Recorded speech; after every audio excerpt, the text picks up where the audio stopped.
Hello, folks. My name is Bruce Campbell, And my name is Mike Richardson. and we're the two Yahoos who are going to guide you through this DVD commentary for My Name is Bruce. The masterpiece. Now, this film was made in the summer of '06 outside of Medford, Oregon, on my property, technically, because we had problems with our local town of Jacksonville, Oregon. They have a big music festival there, and it was pretty much impossible to close down the streets. It was a perfect little town. We needed a western town. And so we decided just to build the town on my property. And Mike, I'm sure you were enthralled by that idea. Well, I was thrilled, considering the budget, to hear that you wanted to build a town on your Exactly. property. I thought that was a great idea. Yes, with our budget of dollars. Yes. No, it wasn't that much. That's right. No, it was only dollars. That's right. And so, yeah, it was a bit of a bold concept, but I guess the goal was to create a customized town that you wouldn't have to deal with real shop owners or traffic or police or anything. And that was the advantage of it, I guess. And by gosh, you pulled it off, to my surprise and shock. But of course, And there is the town. there by is the the way. actual town. That's a pretty good view of it. The fountain we brought in from a rental house in Los Angeles. Everything else was pretty much made. It was interesting thing. It was brought. We gathered a lot of the original elements from either my property, some of the wood, and a local rancher named Lyle, who I won't mention his last name. I love beer. Okay, these two troublemakers who are driving this vehicle are basically Taylor Sharp and Logan Martin. That's Taylor there. These are local Medford, Oregon guys that we cast, and that was really the fun of this movie. It was pretty much a non-union movie, so we were able to cast whoever we wanted from wherever, and it was fun to discover what local talent is available in small-town America. And so a lot of this cast that you'll see, these kids are mostly from Southern Oregon, and you'll see the high-quality talent. Well, Taylor plays the ultimate Bruce Campbell fan, and you'll see those movies that are showing up on the screen right now. Those are actual Bruce Campbell movies. Some of them are, and then we've faked a few of them. A few of them. Mind Warp is a combination of Moontrap and Mind Warp. We combined a bunch of strange names and some real ones. Tried to go a little easy on the Evil Dead thing to not overdo that.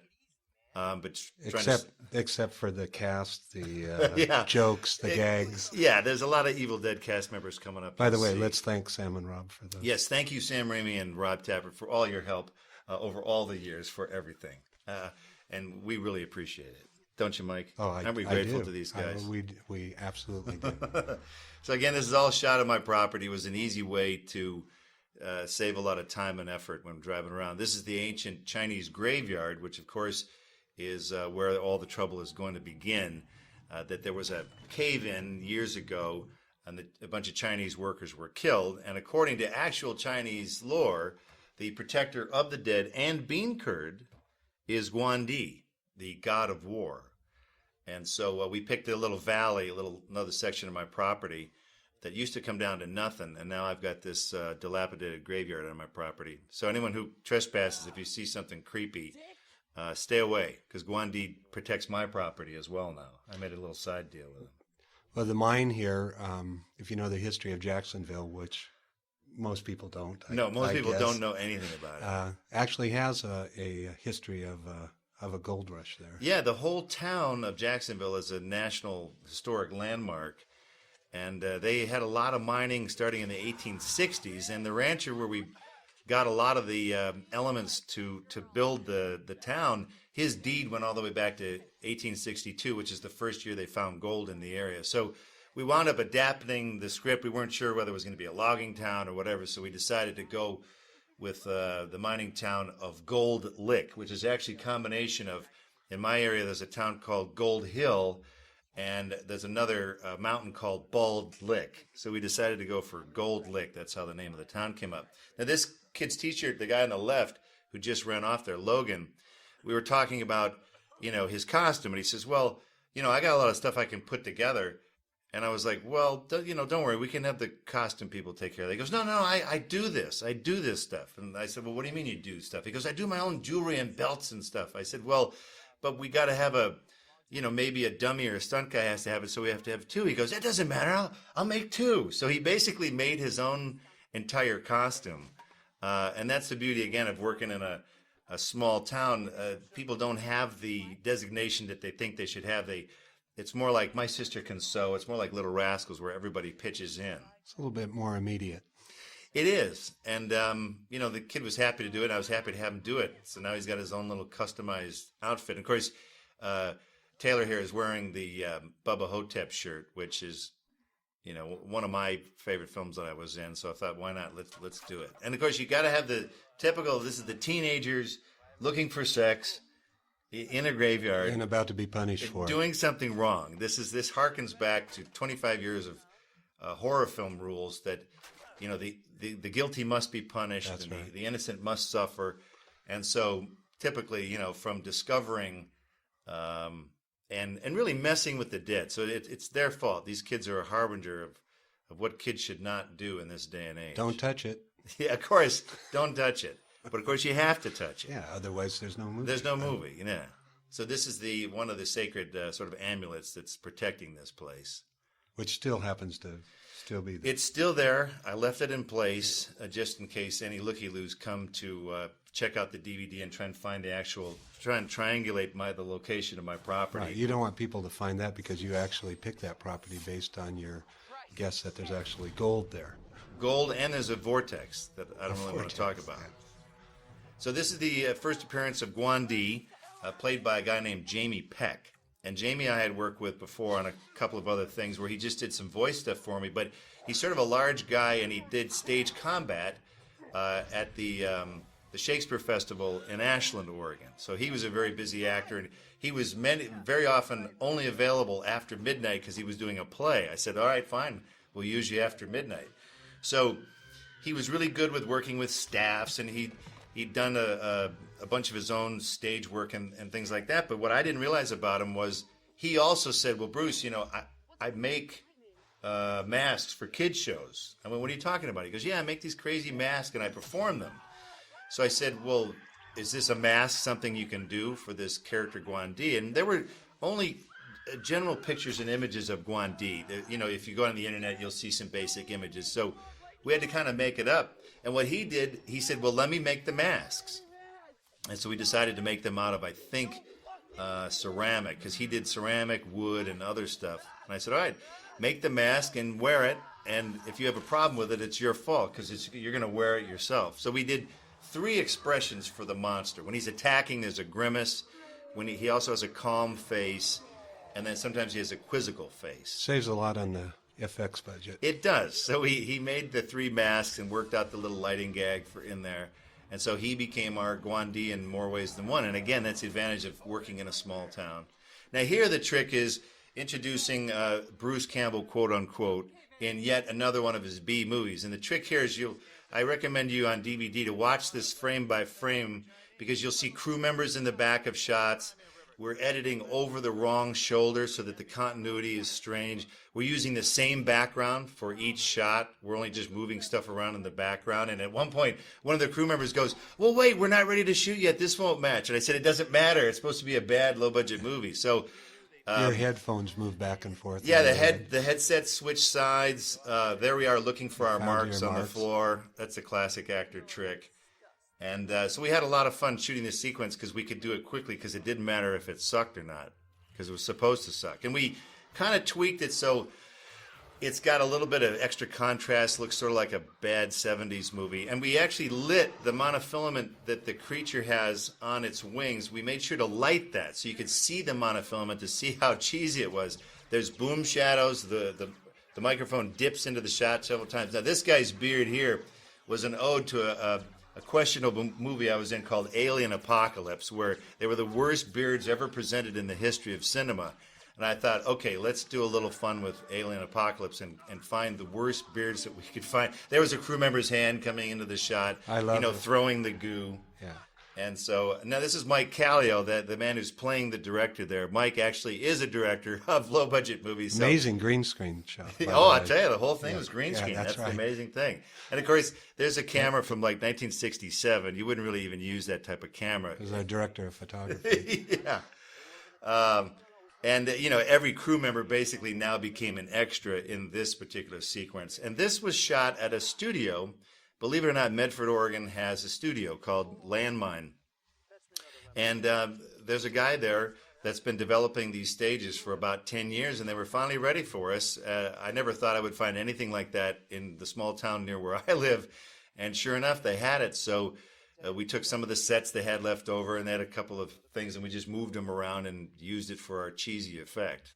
Here's our guy with bearded guy. the horrible beard again over at the ubiquitous craft service. There's Tiny. Yeah, Tiny the PA, who is going to now do something unspeakably horrible. He's a blogger, too. I don't know if you noticed. Oh, is he? Yeah. The real Tiny? Yeah. All right, good. We need all the bloggers we can get out on promoting this. it. The drinks are cheap and, well. And now the guy on the left who's playing the creature was also Jamie Peck, who plays Guan D. And I thought, well, let's let him play both creatures, and he could play the one kind of poorly. And that creature costume, I think, cost a total of, I think, about $125. We bought a gooey mask at a creature shop for about $69. And then it was a bug suit. It was like a fly suit. It had 6 arms and wings, and that was about $125. So sorry, Mike, we blew the budget on Yeah, you did. on his costume. That's what happened. That's why we couldn't pay ourselves on this. There's your refreshing drink. Yes, of course, he's drinking the refreshing lemon water. Produced by Tiny. Yes. And now out here, the goal is to sort of make it look like you're in Southern California. So we warmed it up, made it look nice and pretty. We couldn't add the smog, though. This scene reflects sort of one of our screenings where one of the fans chased you off into the... Well, what's fun about this is because I'm actually playing myself and because I've been assaulted by fans, I just picked a bunch of the questions that they actually have asked me over the years. Only now, because it's a movie, I get to be snotty and rude and convince them, here I think I'm accusing them of smelling bad. And, of course, he's got, like, the worst car on the planet. And now this conversation, I must admit, is almost verbatim. I had a very, I guess you'd say, spirited conversation with a guy, disabled man in a wheelchair, who was incredibly demanding. And so it's important, of course, to be patient as someone who's in the public eye. But now that it's a movie, you got to do what you got to do. You got to do what you really wanted to do. What I really wanted to do, which is kick him in front of a car. Yeah. But you can't really do that. So this is Roger Angelini, who's playing the disabled person. He and I were in a very bad soap opera in Detroit in about 1983.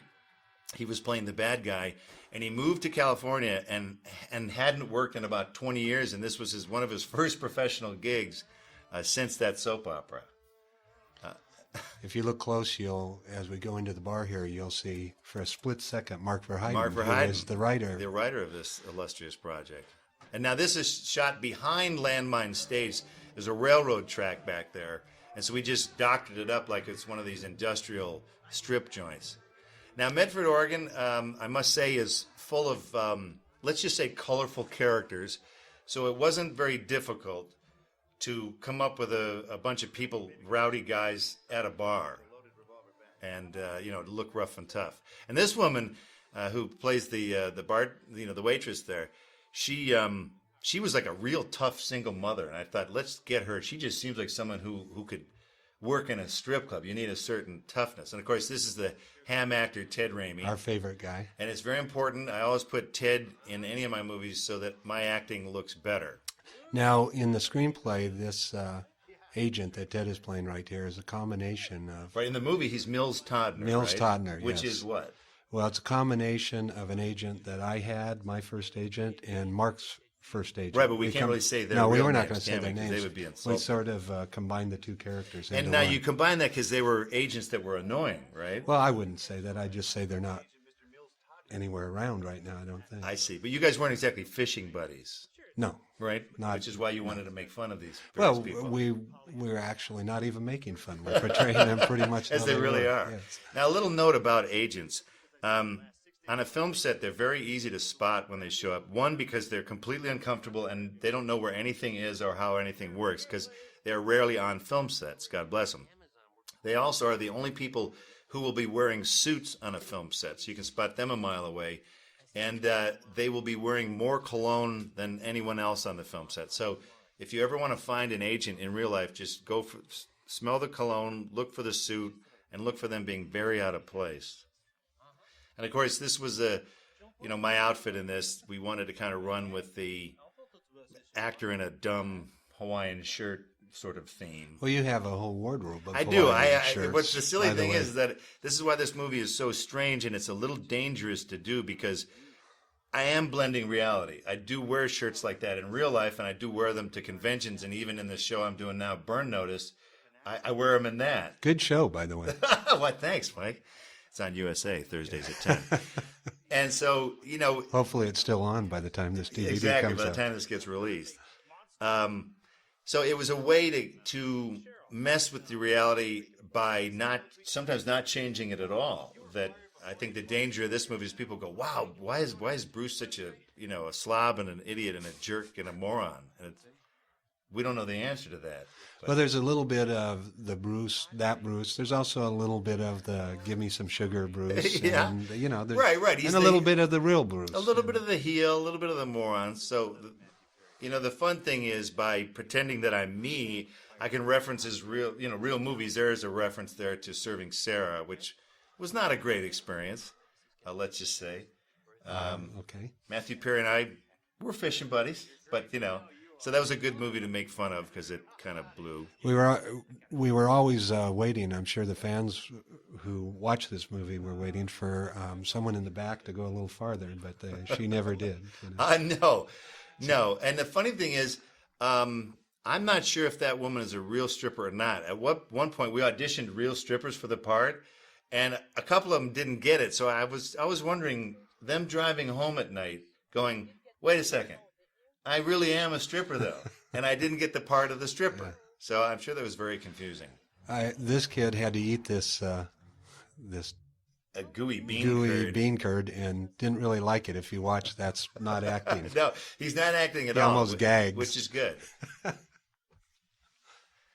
This is Elise Passante, who's the soccer mom, and she is sort of a friend of a friend who I've always enjoyed for years because she's kind of a sassy broad, and I thought, well, hey, what the heck? Let's put her in the movie. And again, because you're in Medford, Oregon, you can't always hire people that are professional actors. You just got to do what you can here. Well, so this is an important sequence in the movie now because it represents. Now that's the quizzical face. See, it's got a little mask number 3. Yeah, exactly. That was number 3. That was the expensive mask. That's right. That's the one that ruined our budget. And so what this is, the importance of this sequence is to let the audience know that he has an Achilles heel.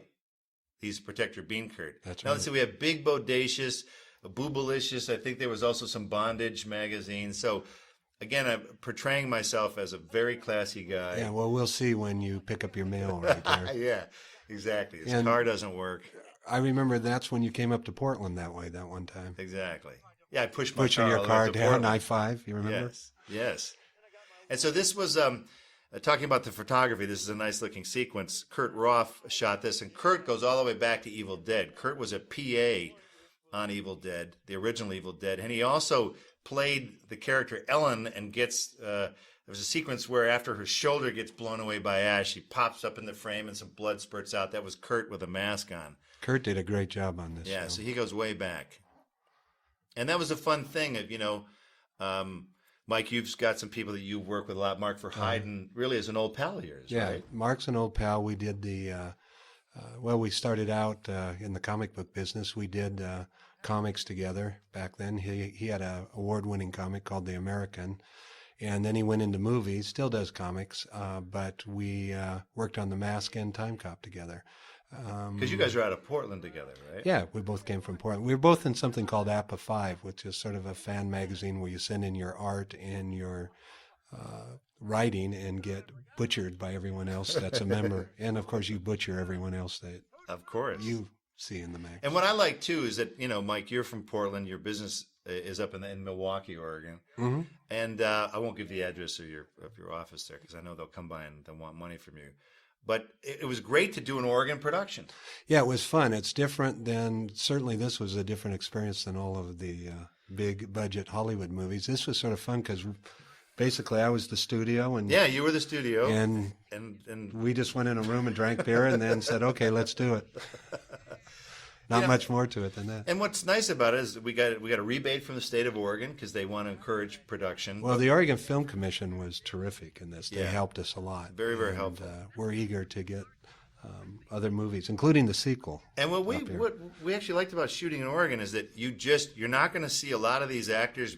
There's going to be plenty of them you have not seen before. Some of them you will never see again, and some that you will see after this movie forward, that you'll get familiar with them. This will be their first movie. But you're going to see vistas and things in here that you really haven't seen since about Rooster Cogburn, John Wayne movie that he made, in the late 60s in Oregon. They don't shoot that many movies in Oregon. No, not that many. And so you got a lot of fresh looks. Not everything looks like Burbank. It's actually amazing because Oregon has everything that you would think would be great for potential film. Great locations, Where there's a lot of deserts. people. The whole eastern deserts, part is mountains, desert. oceans, and it's right next to L.A. I mean, literally Same coast. 2 hours Yeah, up next the state highway. up. But it's a different world, which is nice. That's kind of why I live there, because it's not California. Well, you live outside the world. You live in, as we'll see in a little while. Well, the production, the shooting on my property was okay, but it was also kind of a pain in the butt because there was poison oak and no cell service. Well, here we go, an Evil Dead alumni. This is the first stunt casting we have. The great Alan Sandweiss, who played Cheryl in the original Evil Dead, and of course she's playing Cheryl, my ex-wife, in this. And This Ellen, is classy scene right here. By of the course, this is to show that Bruce is a dignified, way. Regular guy. just a regular guy. And Ellen was a lot of fun to work with because I've known her since high school. She's talking to us again now that the Evil Dead movies are almost 30 years away. We had a few rough months there with Ellen because it was a tough shoot. And she raised an entire family and then now decided to get back into being a thespian again. And the other two ladies of Evil Dead turned me down.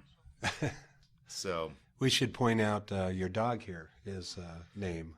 The dog is named Sam and Rob. Sam and Rob. Sam and Rob. Yes, which is, of course, Sam Raimi and Rob Tappert, my old partners. So, Well, I thought it had nothing to do with that. Oh. I thought it was a coincidence. I think it was a strange coincidence. Yeah, it was. So, Rob and Sam, if you hear this, it has nothing to do with Coincidence. you whatsoever. And we're not making fun of you either. We're honoring It's you. honor. Yeah. It's an homage. Yes. Now, granted, the dog is sort of being neglected horribly, but we'll just leave it at that. Well, he gets his booze. The dog does get his booze, exactly. Oh, by the way, the liquor in this movie is called Shemp's Old Time Whiskey. Yeah, you And can it's see the Rotgut. label. Shemp's Rotgut Rotgut, Whiskey. Yeah.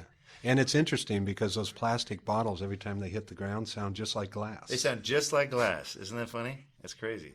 Now, by the way, all three Stooges are referenced in the movie because we have Shemp's Old Time Whiskey. Yeah. We have Larry's Livery, which is part of the backlot. So it's Larry's Livery, and then later you'll see a truck that is Moe's Manure.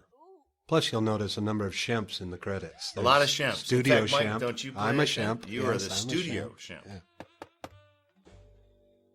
And this scene, it's funny. I make a reference to what could you possibly want at 4:30 in the morning. I think this was literally 4:20 in the morning when we were shooting this actual scene. And that's not a fake look on your part either. No. I've been up all night. Now, the fun thing about Medford, it's got lots of trailers that are being refurbished and revamped. And so we wanted the classic, that silver bullet. What is it, Airstream?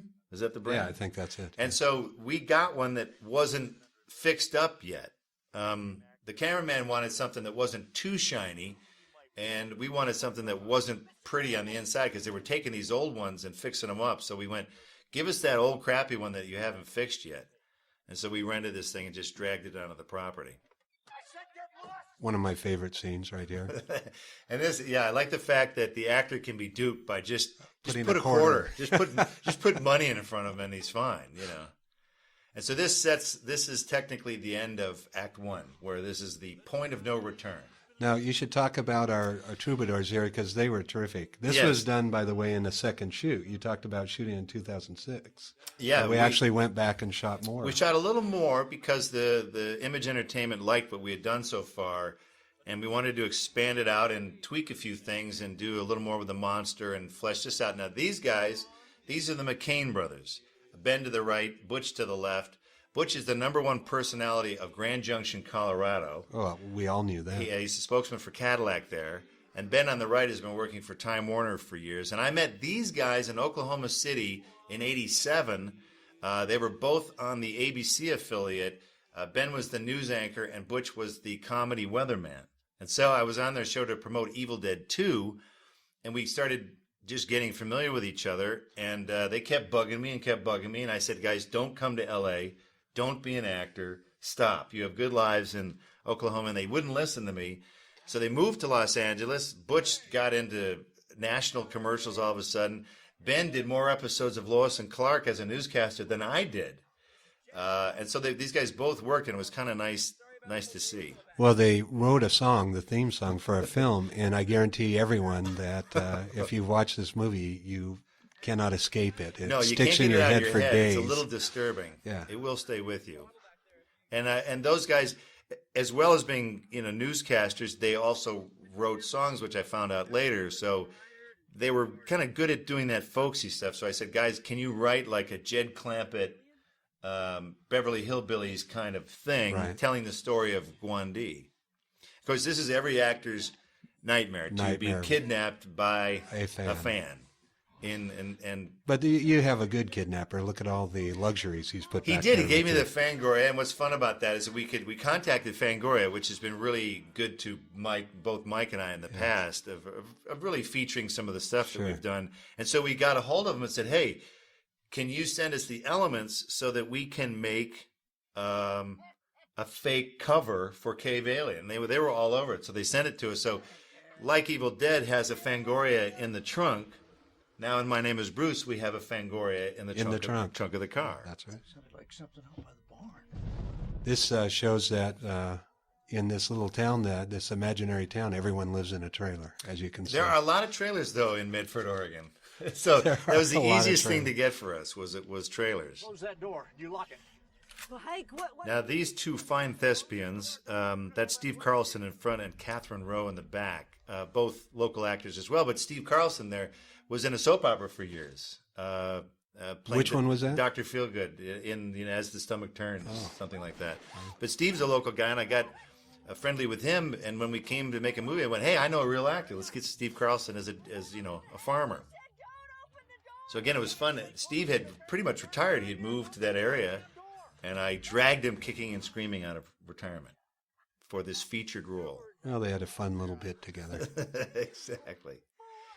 And Catherine does quite a bit of theater. So, again, it really was shockingly not that difficult to find qualified actors. And, of course, it's all going to end poorly with these guys. The blood spurts you see, courtesy of Chris Patton. Chris Patton, our effects wizard. Who worked on Zero Budget also. Yes, exactly. But a fine man doing fine effects. Now, this is Ted Raimi in role number 2, Luigi the sign painter, even though his little label says Ted. I'm not sure how that happened. That's the Siskiyou Mountains directly behind That's Bruce's Ted. backyard. It's our backyard there. And That's more the front yard, I'd guess. that's kind of the front yard. Yeah. California is my front yard. California's your front yard. Yes, and now we're doing the countdown, of course, to how many people are left now. And he's the laziest sign painner in the world. So this is a pretty good view of the town. It's interesting that there's a Luigi. in Luigi, this yeah. town, Well, too. it's they came here from all over years back. ago.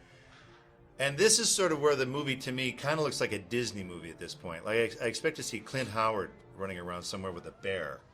I didn't get that feeling for some reason. And this is the first introduction to what we would affectionately call the Gold Lake Townies. And what we did in order to get all of these fine actors was we auditioned for all the speaking roles. And everybody who did not get a speaking role, we offered them the chance to be a background performer because at least they were attempting to be real actors. And even though they didn't get a featured role, we let them be in the background. And then what I had to do is make sure to get competent actors that I could put in the foreground there. So this is Grace Thorson. She's also local, but what I would consider to be a pretty good find. Oh, yeah. Great opening scene with Yeah, her. and guys, her phone number is 1-800-HUBBA-HUBBA-WAHOO. Yeah, she did a great job. Yeah, and now she's very expensive now, though, guys. She was cheap for us, but, she's going to be a pretty penny.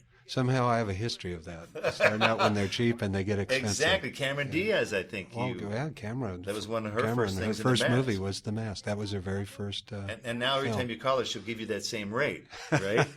Perfect. No, she don't return my calls anymore, unfortunately. Also in this crowd of extras is Danny Hicks and Tim Quill. There's Danny right there and Tim Quill there. Danny was in Evil Dead 2. Tim was in Army of Darkness. So we're trying to pepper the cast with familiar faces. This great scene. So, of course, we're proving that they don't really need him at all. Here's the stand-in Bruce. Yes, he's thinking he's so important. And that, of course, is Kurt Roth, our actual cameraman, playing the cameraman. Yeah. And, There's Bruce. And dummies Look are at very him. important. Dummies are fun. They're all through I this. have a deep, abiding relationship with dummies, so whenever I can use them, I use them. And now we're back to the real dummy. But this town, you'll see that it's sort of a real town, but the question was, where do you get all that stuff? And we were able to, I milled a bunch of trees on the property. We had about 6 trees that were beetle killed. And I knew, because I had done some land use documentaries, of where to get like a portable mill that you could actually, a guy with a pickup truck showed up on my property, cut them down, and he could mill the boards to whatever we needed. And there was a huge pine tree on the property that was killed by lightning.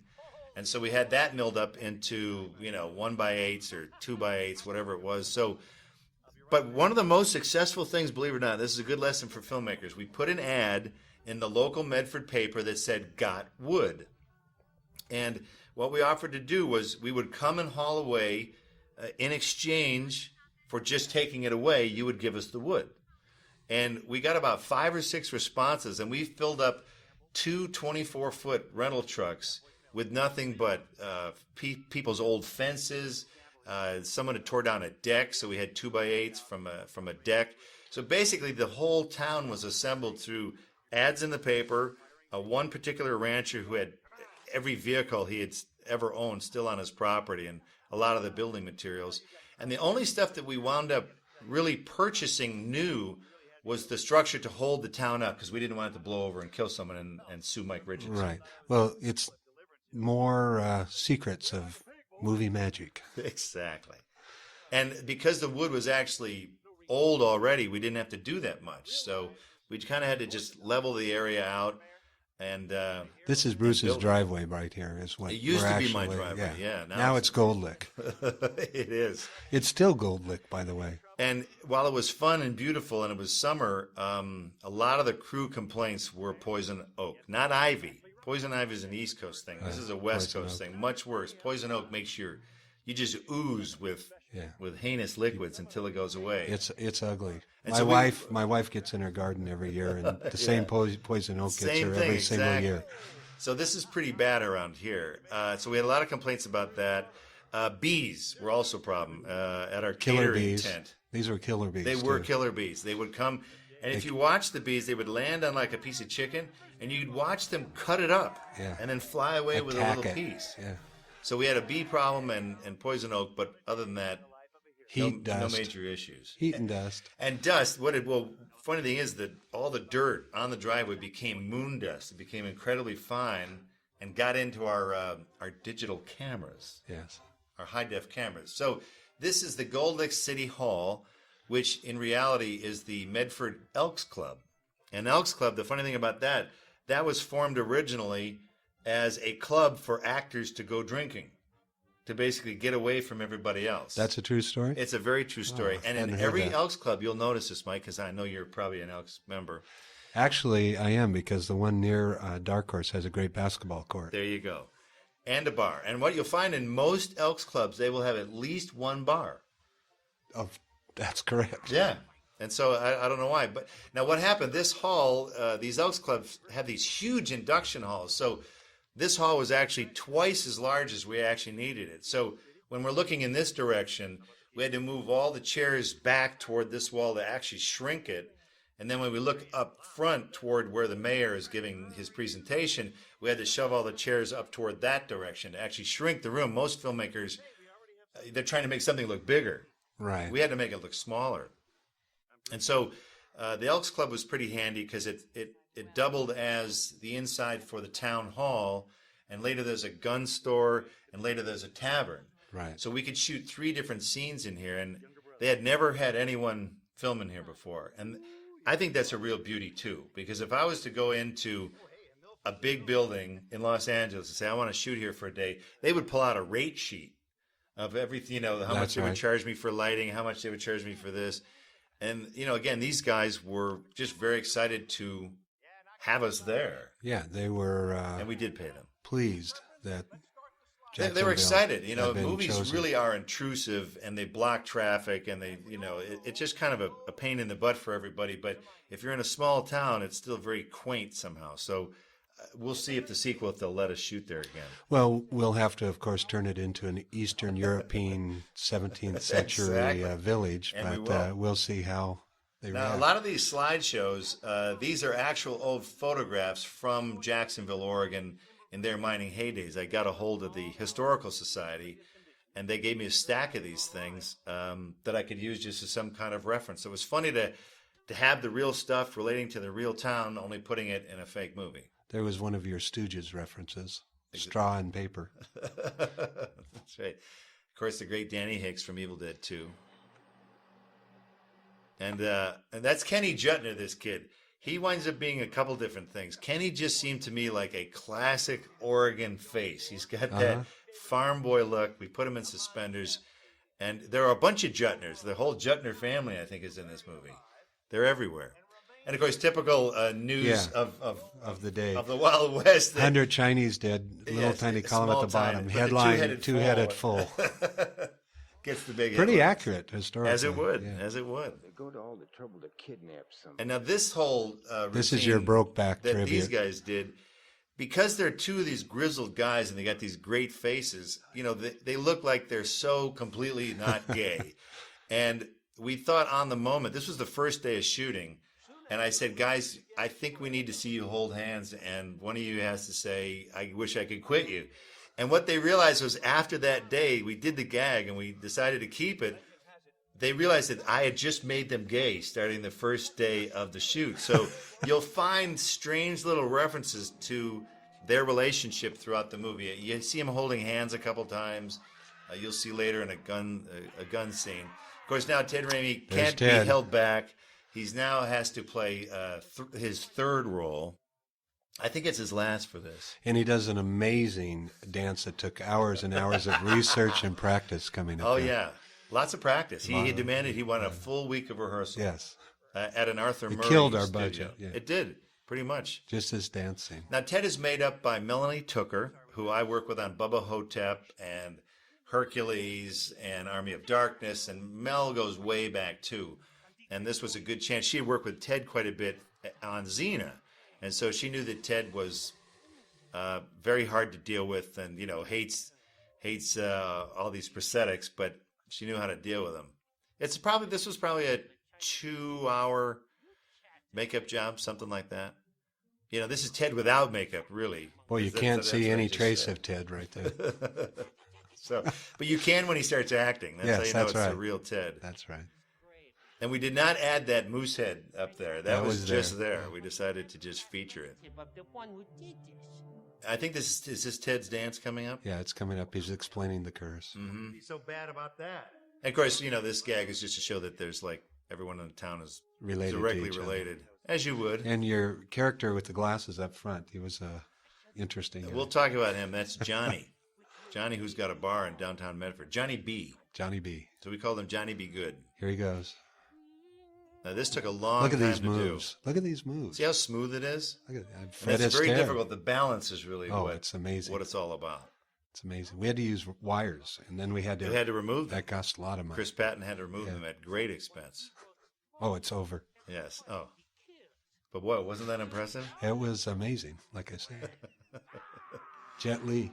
And now this is to show that obviously he doesn't really have any powers. He's just kind of a creepy old guy. Yeah. And he might come into play later, but I wouldn't want to ruin it for you all. He's gone. And of course now they have to go on to this. He's delivered the very scary message.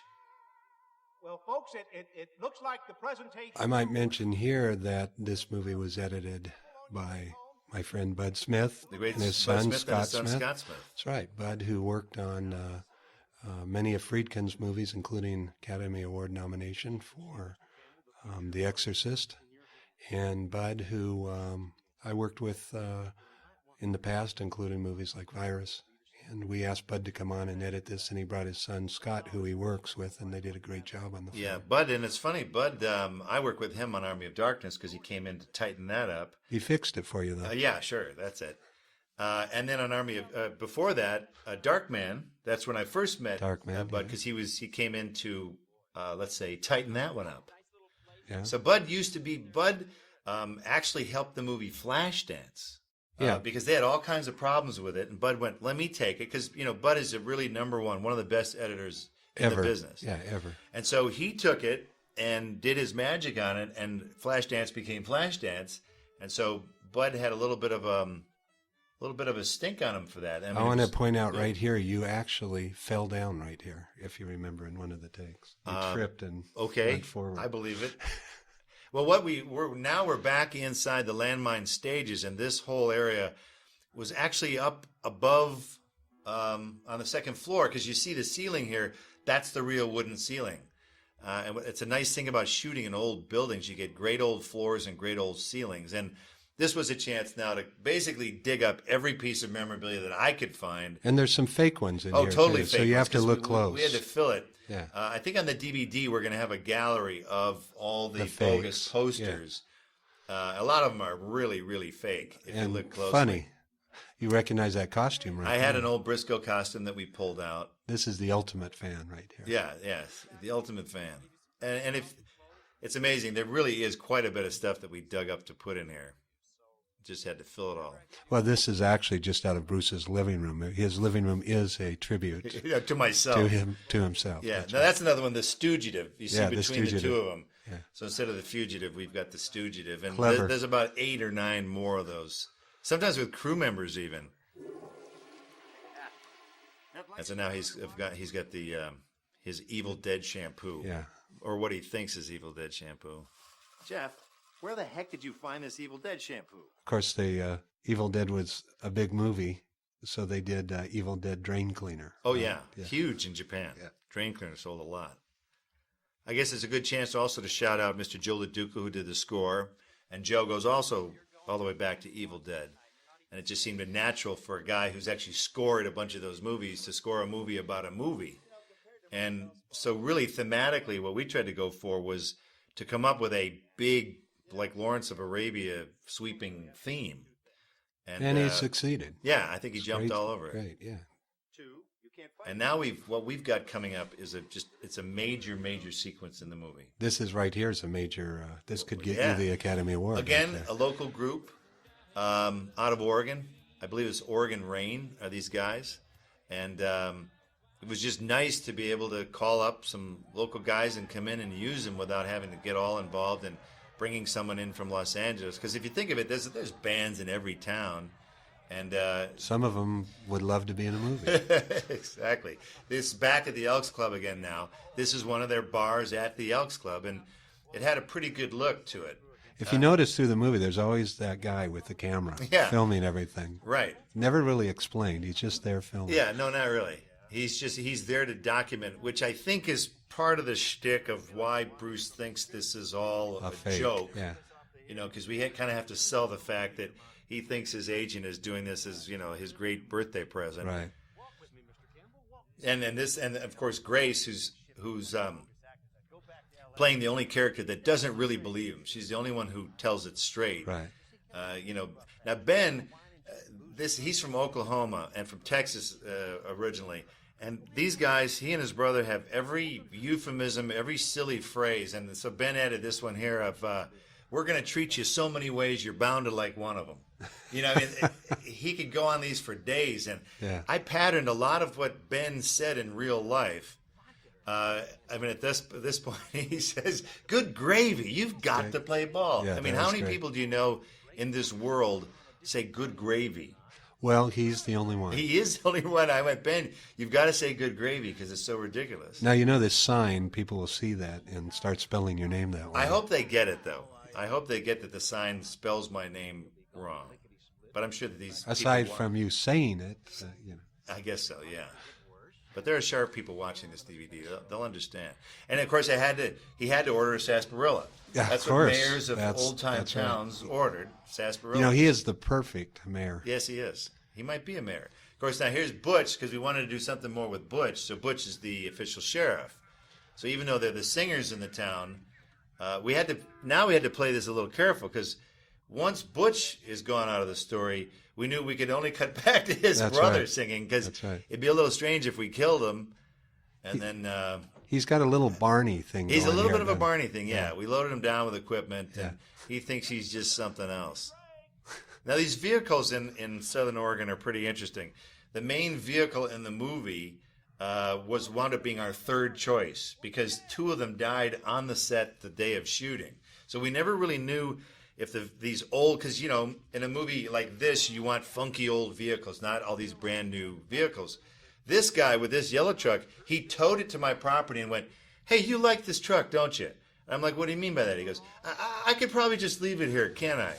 I'm like, are you trying to pawn this off on me? So basically, I think for $50, that yellow truck is still sitting on my property, now with completely flat tires.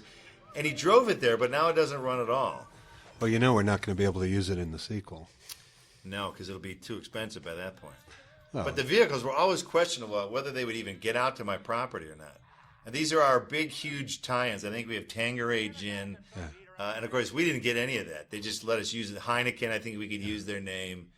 And paid us tremendous amount of money for product they must have placement. paid you, I think, because none of us. I think they must have paid whoever yes. made the arrangement.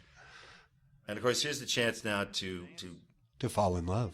We've got to get this story going. That Bruce can't just be the unredeemable loser that he seems like.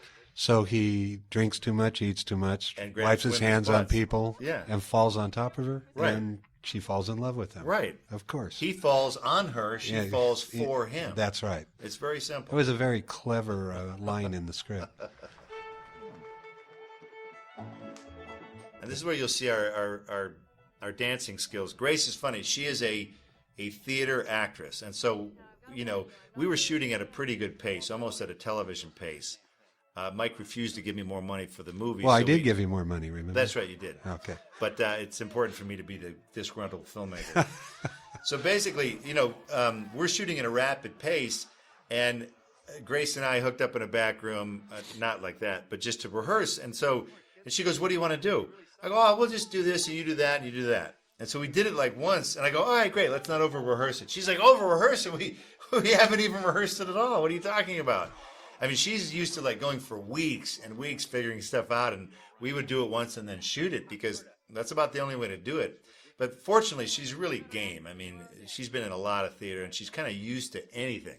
And what was really nice about Grace was that she'd give it a go. She would try it. And this was all her idea, to like pull me really tight, which I got to tell you. I didn't see you resisting much. I know. After the first take, I had to go calm down for a few minutes. And There you go. Now she's falling for you. Yep, she's fallen officially for me. And this is where you see Bruce will start to work his charms on her. While he's laying in a pile of food. Yes.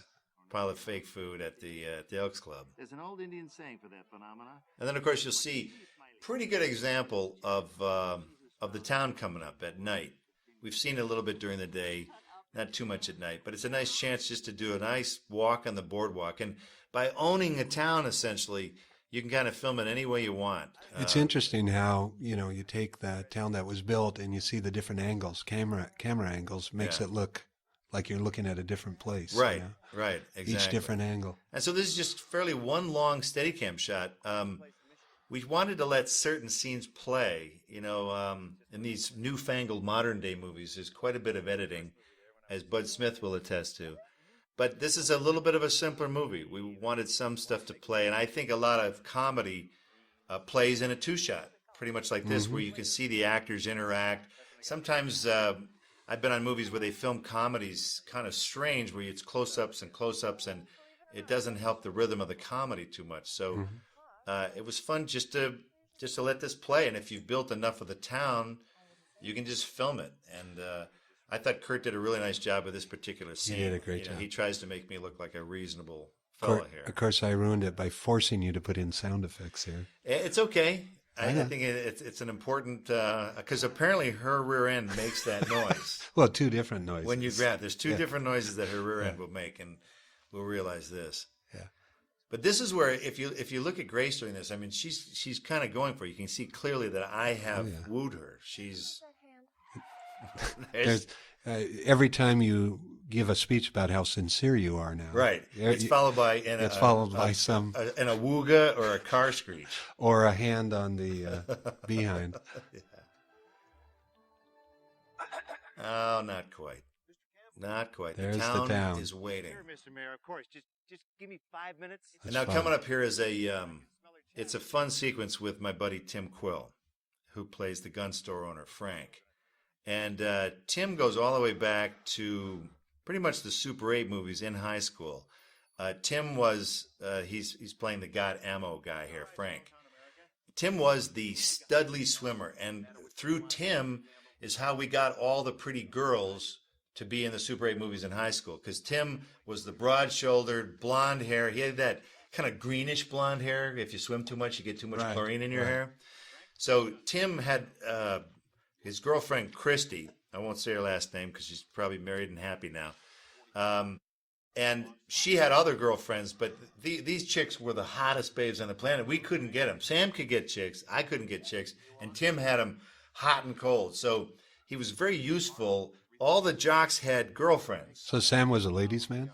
Oh, boy. Really? Yeah, I didn't don't know tell that. his wife now. I will not mention a word. Yeah, he was a Let's swinger. keep it between you and I. That's exactly. Don't tell anyone, in fact. We'll have to delete this from this DVD commentary. But so Tim, this was a chance for Tim to kind of get back involved as well. He had done other stuff. Tim works as a part-time teacher, and so he basically had the whole summer off. So this was kind of his summer vacation. Mr. Campbell is more than capable of telling us. And it's fun with all the actors in the background there. You'll hear them make little mumbling noises and yelling and screaming at times.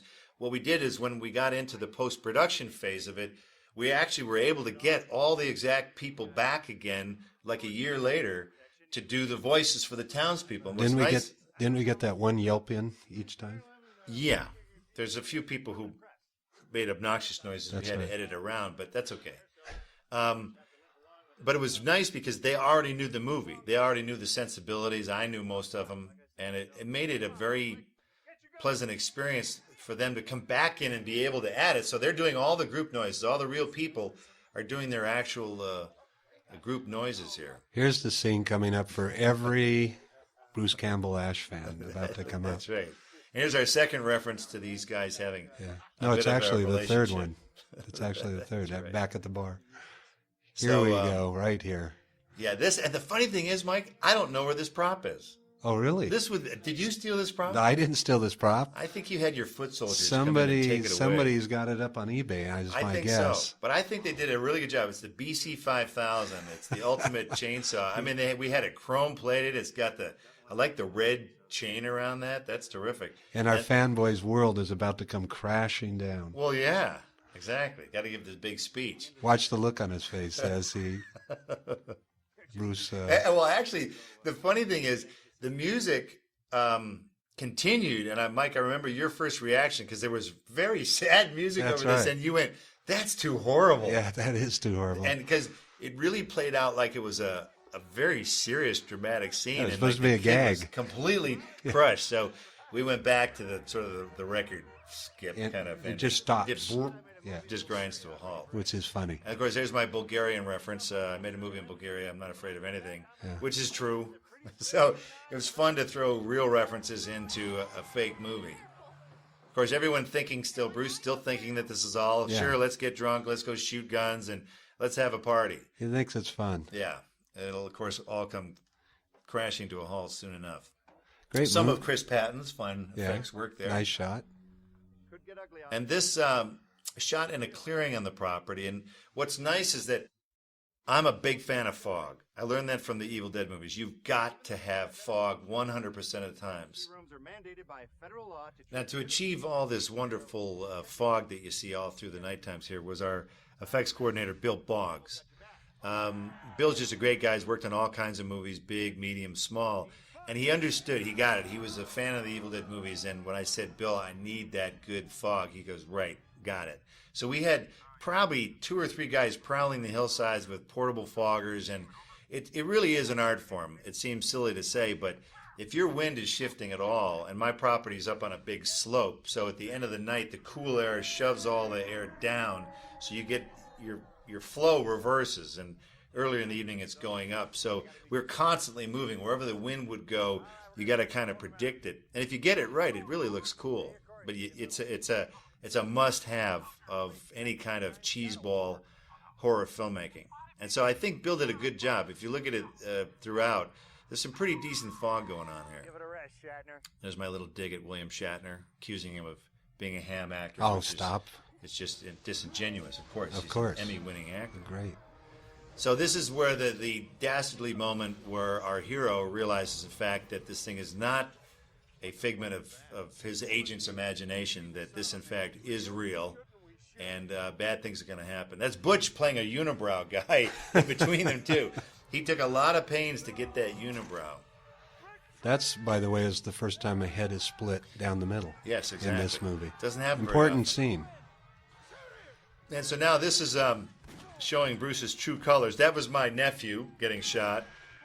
This guy coming up here, that's my brother getting shot, Mike. Here's a great bit Now this right is here. this is a child of a friend of mine, and he was just such a cute kid. I shot the scene specifically for Sam Raimi because Sam always does these horrible things where the hero does awful things, and then you cut to something to show the consequences of their bad behavior. And so this just seemed perfect for the kid to go, Daddy, where's my daddy? Knowing that his daddy just is not coming home tonight. Gets a big laugh every time. Just get a big laugh because it's kind of horrible, and that's something that Sam Raimi would do. Yes. He would deny it, but it's true. Of course, this, what could possibly go wrong? This always works good in the movies, but he's not in the movies anymore, is he? Now here's one of my favorite sequences. Yeah. Here's what's strange, though. If you think about it, why on earth is this kid riding a bicycle at like 1 o'clock Doesn't in the matter. morning? He just is. Well, in Medford, kids do that, I Yeah, guess. they do. These Out in country the kids. woods, by Yeah, he's a themselves, woodsman. with no lights on their bike. And again, this is a fun thing to do. This is when your character doesn't care about anything anymore. He's abusing kids, animals, old ladies. And we get another dummy coming up. Yeah, it's very important to have it. Now, of course, there's no money for stunts in this movie, so the scene calls for Bruce crashing his bike. We go, okay, Yeah. Bruce, time to crash your bike. Well, that's a dummy scene right there. Yeah, yeah, a dummy who didn't use a dummy. Yeah. This is a fun bit. Again, this is a local actress who was very game. She was great, yeah. And that's the clever use of a dummy there.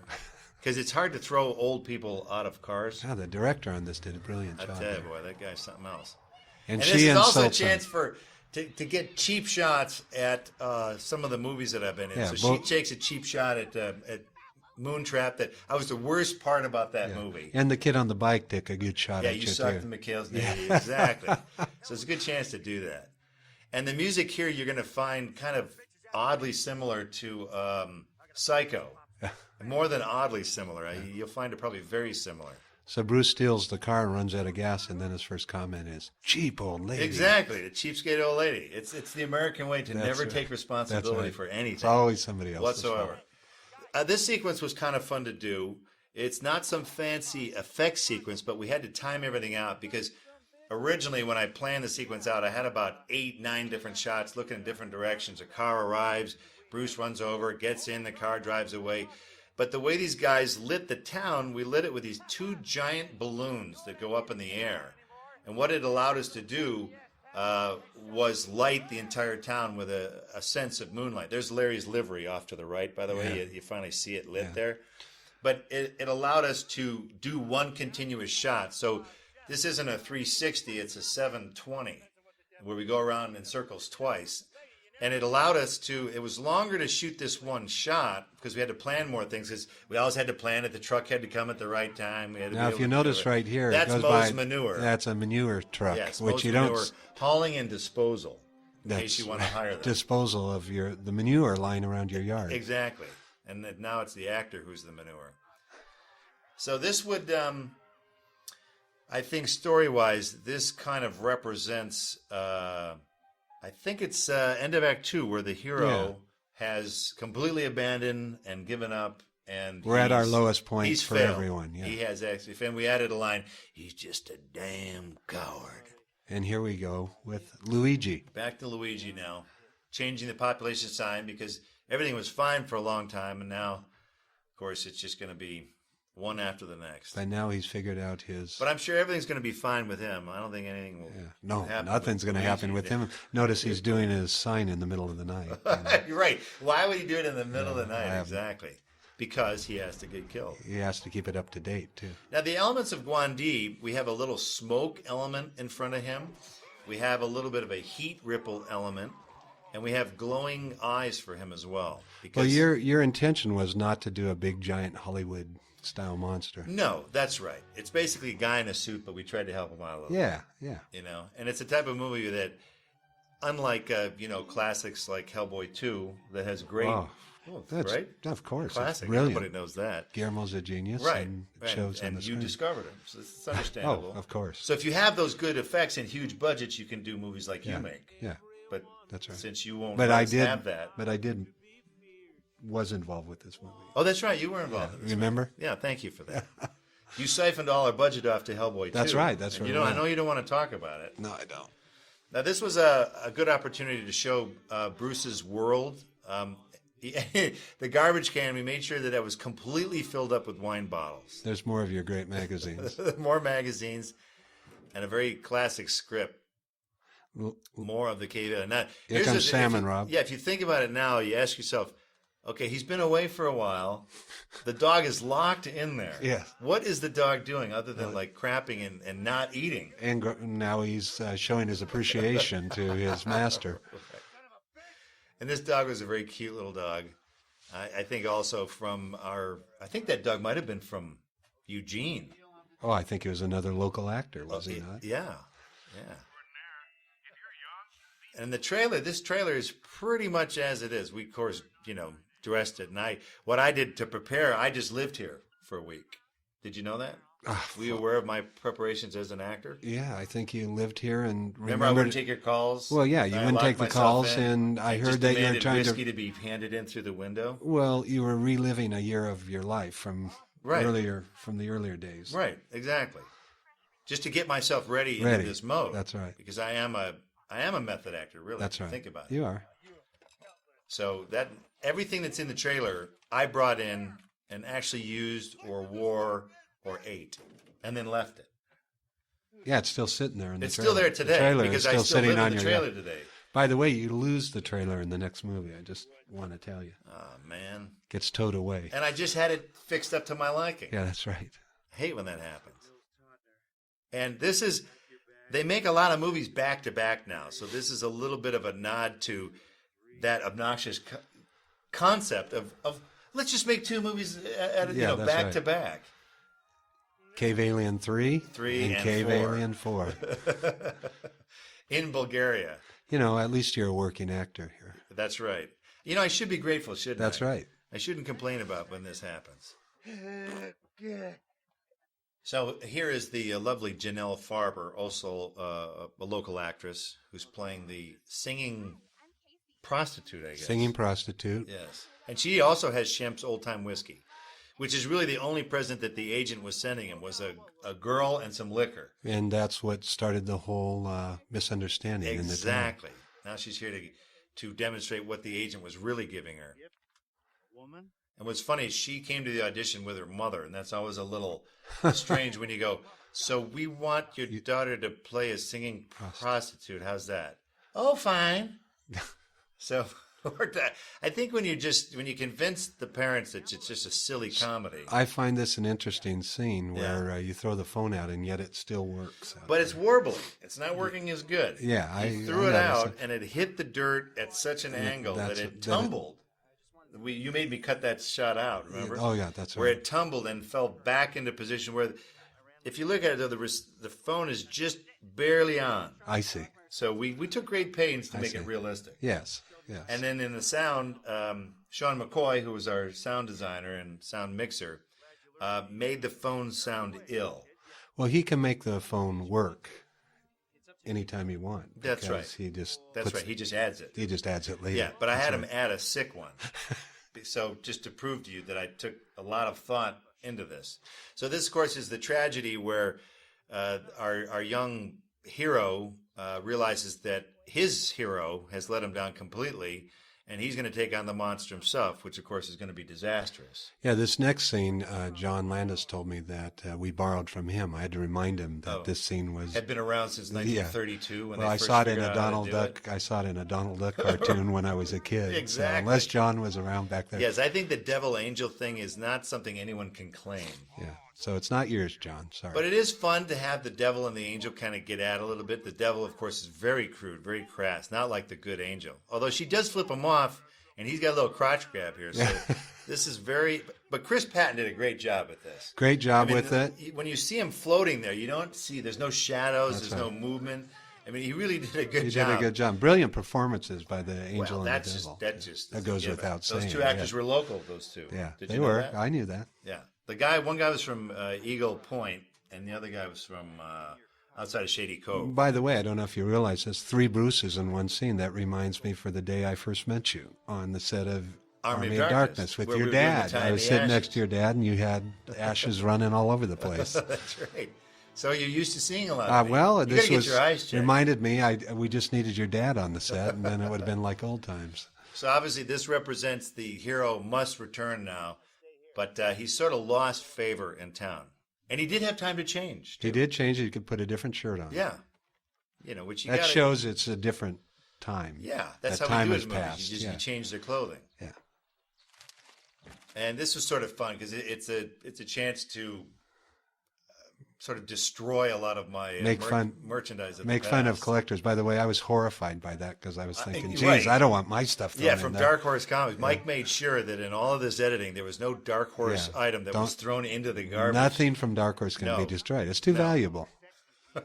Why would you want to do that? Yeah, it's beyond me. But now, if you had one from the movie that was partially melted, wouldn't that be of some value? I'm sure it's on eBay again. The same person who stole the chainsaw. Yeah, the same person has the chainsaw. Has the melted Dark Horse item. For the love of God, just take the money. I don't mind this gag. He's coming back, and he really still wants the sex, though. I think it's funny, and he goes I'm back. falling in love with a girl, but let's still have it. Yeah, let's have a little something on the now side. here's his. The music changes. He's sweet. He's sincere again, so you know it's coming. You know something bad's going to happen. You know something's coming. Exactly. Heard his lost. It was my pleasure. Oh, sweet Jesus, that's a limited edition. This sort of was a real action figure. We tweaked a few things around. Well, it was Took sort a of few the Star pieces Trek off. shirt, the Bruce head, Right. the Something Army of Sylvester Darkness in there Stallone somewhere. pants. You know, it's. And you can see the standee back there. That's from my book, Make Love the Bruce Campbell Way. Plenty of reference in this movie. Yes, to indeed. that. So I think there's a Screaming Brain thing in there. Now, that was Dark Horse. Screaming that Brain was Dark did Horse, the merchandise for That's Dark right. Horse. Well, No, we have a few of those. We can throw a few of those in there. Yeah, we got some extra of those. See the sincerity here? He does have It trouble is saying sincerity. the word love, though. Yeah, he does. It was And just so- a glitch, though. It just caught in my throat. It did catch, and now you're going to show your sincerity right Yep. here. Exactly. Because he's learned his lesson. He has learned his lesson. But And don't you look find at it him? Look at the surprising? look. Look at the acting. It's the sincerity. It See, look, is. you can tell by her eyes she's Yeah. trying to let him back in. Yeah, she wants him back. This in. is nothing but sincerity right This here. is. There's a tear in my Wouldn't eye. you fall for it? There's a tear in my eye. Exactly. I'm welling up a little bit. And look at this. And then, of course, And then, there we go. Is that the Ooga horn or the Yes. screeching brakes? now, folks, I want to mention that there was previously no sound effect there whatsoever, and Mr. Mike Richardson insisted on it, which I think is good, because if you're going to blow the moment, go big. I Yeah, think go that was your big. theory. And I guess the theory is that, there's a lot of elements of cartoon action in this film. Yes. And Now, let's notice, play it though, up. Bruce does care a lot about this. Yeah. And he tries This to is say good. one. No stuntman in this one. He falls into the dirt. There's a different angle of that. I think it's in the making of, on this DVD somewhere. Yeah. And you'll see Bruce actually does fall. I almost pseudo got killed during that. People were very nervous, but what are you going to do? Yeah, well, you disappeared in a cloud of dust. Meanwhile, like the young hero should, he's going to try and take on Guan D all by himself, which, as we all know, is kind of a bad idea because we know how fierce he is. Yes, we do. Between Chris Patton and Jamie Peck, he's become one wicked creature. You know, I think that the mine, one of the things we did when we got the money, we had a less than successful mine explosion originally in the film. So one of the good things about the reshoot was we got to go back and fix that explosion. blow it up again. Yeah, and blow it up. That's a beautiful thing. Yeah, but the mine was very effective for what the budget we had. I Yeah. thought. Yeah, and that was, again, courtesy of our rancher who had these massive beams on his property that he wasn't using. And some of them were rotted, so we could actually put half-rotted, half-real beams in because you wouldn't give us any money for the art direction. That's right. You know. There was no art direction. Yes. But it was production designed by George Costello, who I Yes. worked with in Bulgaria on Man with the Screaming Brain. And by the way, with the resources he had, he did a great job. He did a good job. He really did a good job. So thank you for that, George. That and a team of carpenters who were all local. So it was a lot of fun to actually put money in my actual county. Because normally I don't work in Oregon. Yeah. I live there, but I don't work there. By the way, even though we say this was a low-budget film, the local people there were very, very happy and pleased with the money that we put into the economy there. I think so. Because movies they kind of fly over the town and just dump a bunch of money in all Yeah. kinds of categories. Yeah, lots of people get Yeah, because some we're not work only and the merchants. we're not only using Jamie's mask here and things like that, but we're using carpenters, we're using wood, we're staying in hotels. hotels. They got per diem, and you know how actors drink. They go to the Elks Club and drink. That's right. So, Well, the Elks Club stuff was free, wasn't it? in a manner of speaking, Yes. it's very important to have romantic interludes during the action because you can tell that they're growing. Their relationship is starting to grow. Well, they've had 24 hours. What do This you was a expect? fun chance too to poke fun at, that this kid saves all these scripts, and these are a lot of Bruce's old scripts. So, in all of these scripts, there's usually some stupid idea that a writer comes up with to defeat the evil. That makes no sense. It makes absolutely no sense whatsoever. And Mark Verheiden is a really good writer, and yet you still got to come up with a way to defeat the creature. Well, this gag was Mark's idea, the idea that to find something in a script to defeat the monster with. Right, and of course we see how well that works. Like, not at all. Yeah.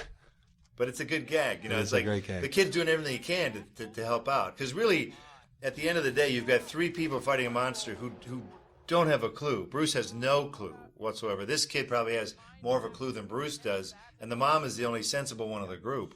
Well, these gags like this were,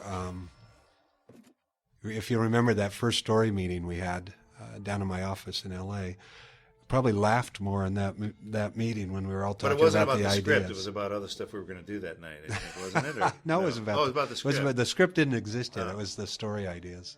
Of course, now we've got Ted, who we decided to have him watching bowling. He's a Now, big bowler. you originally took this scene out, and I made you put this one back in, Well, because I yes, love we cut away earlier because Ted was hamming it up. Yeah. So we cut away from Ted earlier, and Mike goes, "No, I love put it. that part back Yeah, in." we where have he to says, have you, that. You clicked me. So, But but the idea of him watching bowling in this shack and really be into it just seems so absurd to me. It it's had a to line you stay. can't hear well. He goes, "You should go back to Dayton." Yeah. Because I think that's where the Bowling Hall of Fame is. That's in right. Dayton. That's right. So thank you for making me put that back in. You're welcome. But Mike, the good news is, you know what that proved to me? What's And that? I did this throughout the movie. What's that? I would bait you to see if you're paying attention to the movie. So if I didn't put that back in, you would have. I'd know that Mike didn't pay attention, that's that right. I cut it Okay. out. Well, thank you, He's not paying Bruce. attention. So, but because you made me put it in, I went, okay, he's paying attention. Okay, there I you can't go. get away with as much as I did. Here we see the power of bean curd. Right. And this is the Achilles heel. This is our This big is revelation This is here. Guan D's kryptonite. Yes, exactly right. And you would know that from the comic book world. Sure. You collect Superman, don't you? I sure do. I collect everything. My goal is to collect everything. And now, but will people collect My Name is Bruce? Well, let's get this movie out and find out.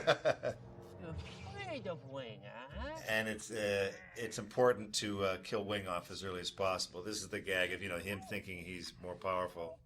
Bruce, I'll point out we could have just put this movie out a long time ago, but we've really put a lot of effort to make this the best it's true. we When can make when it. you make little teeny movies like this that cost dollars, Yeah. you kind of have to make them by hand. So it took longer. So there were people who thought this movie that we were lying.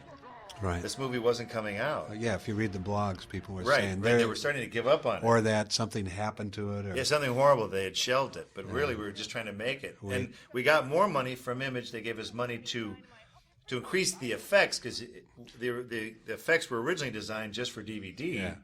So anytime you have to go back for theatrical, you have to make the quality like 10 times better. Yeah. So Chris Patton had a lot more work to do. well, we got to put in some scenes. We got to put the music in. Yeah. Film the troubadours. We got to Yeah, that's right. Added some pieces of music We got to and- reshoot the mine scene. Right.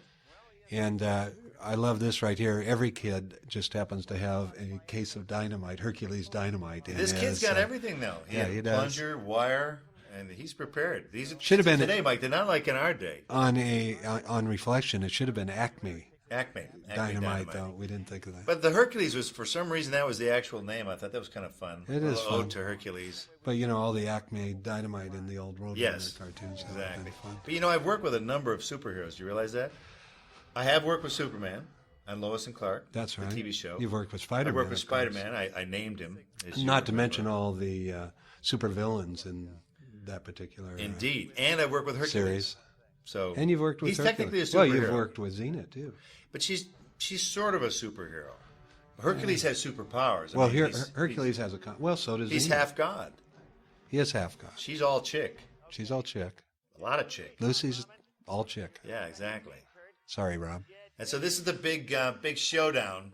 As you can see, the action is just fast and furious. Guan D won't allow that to hit the ground. No.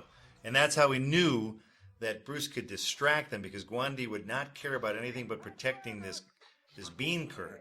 So if Bruce mistreats the bean curd, it'll distract him long enough for them to put the Acme dynamite. The other good thing is really handy is that a case of Hercules dynamite doesn't weigh that much.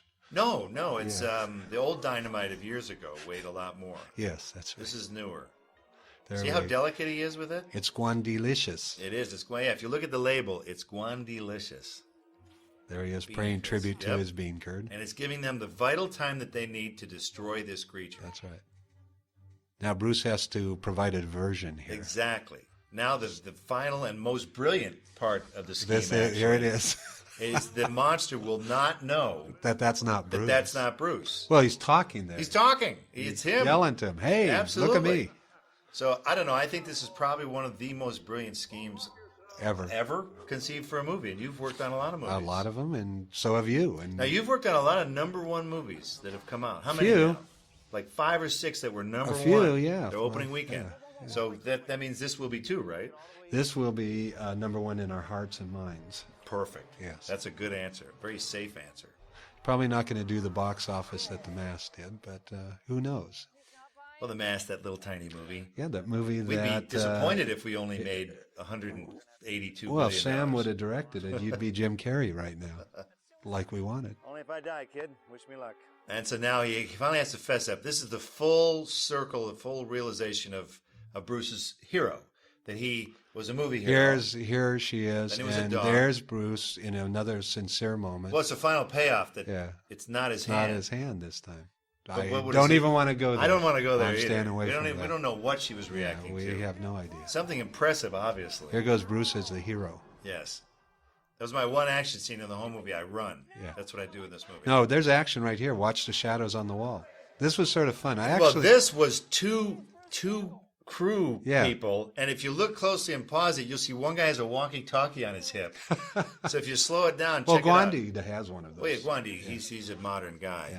And so we decided to have just 2 crew members in there fighting, and I think one guy actually hit the other guy by accident. I actually wish we would have extended that little just for another beat. That Right. the fight on The the wall. fighting That was there. fun. Now this explosion is actually me with a handful of dirt and things in front of the camera. Yes, Bruce we got says every go. crew member to kind of drop and stuff. we just drop it right in front of the camera, and somehow it looks large and like an Large and explosion. loud, yes. Yeah. And I believe, Mike, you were the crucial element of that No, collapse. the sticks that I dropped in front of it are Yes. the ones in the foreground They because I was gave- closest to the camera. It's You all knew, about texture. you knew I would be get I closest know, to the and camera. I appreciate that. Yeah. That was a big, Now, big help. Bruce is completely buried here. Now, I don't want to talk too much over this scene because this is where people are crying. Yes, that's right. Where everyone in the audience Thinks will you're dead. weep until they Oh, but realize, guess what? Oh my God, the hero's back. Now I'm going to get this question. I'm going to have to answer this, so I might as well Okay. answer it now. Okay.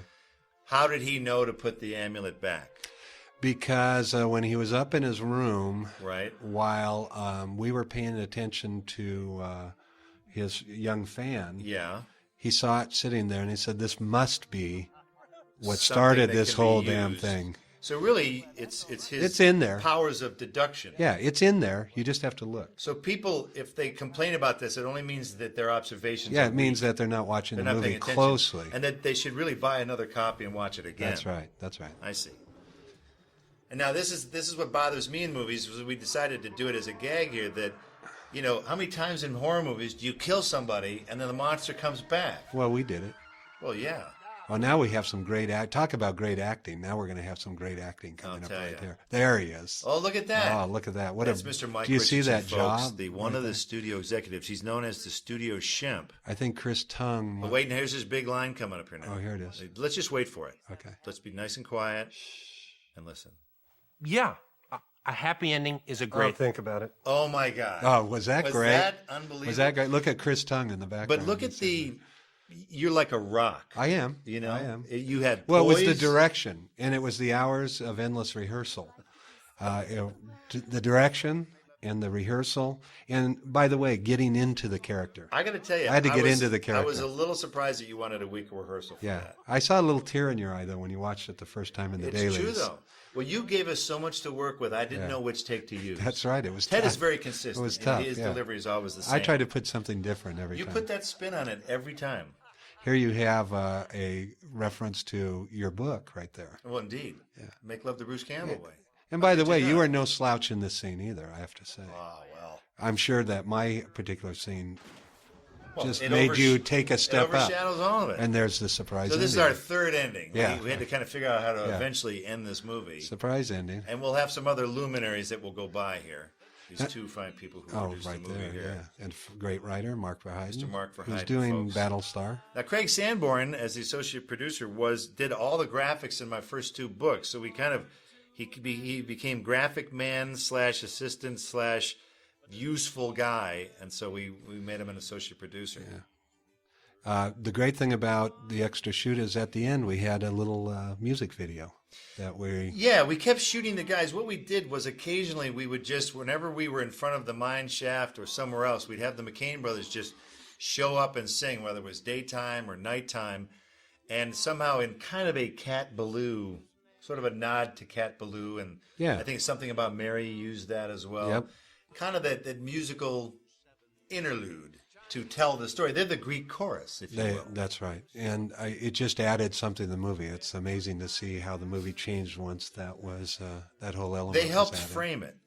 We were going to use the guys to sing some of the songs, but it never occurred us to use them as much as we did. But you know, these guys were happy to put a song together for us, and It was much better opening than my original idea with the little animated bit. could have been fun too, though. That's the wacky. Maybe thing we'll about do that movies. later. You try a little this, you try a little that. Now, Mike Ditz, I want to give a shout out to. Mike pretty much took every photograph of my childhood and books, and we use a lot of his photographs in this movie. So thank you for that, Mike. And Mike Bingham, the construction supervisor, we called him Montana Mike. Mike is the guy who actually built the backlot. George designed it and helped put stuff together, but Mike had to make it happen. Now, if you cut to the commentary here without watching the whole movie, you have to know that there's a little surprise at the end here. If you There didn't might go be all the way just through a the little credits, surprise for people who wait all that Wait, length all of the time. way. We like to reward those people. We do. The people who sit through the credits, because most people would be gone right now. That's right. They're As soon out as the of there. credits roll, they're up and out. Lots of thanks. You'll notice the lower the budget in a movie, the longer More the special thanks are. That's because the more people who worked for free. Exactly. And now we will see what might happen to these guys. Wait, what's happening? Uh-oh. Oh, Uh-oh. it'll end happy. This. Uh-oh. Oh my word! Uh-oh. Even the music dies. Yep. Guan D gets That's the last it. laugh, and it'll teach you, Mike, never mess with the dead. Well, Bruce, until next time. Until next time, Mike. Thank you.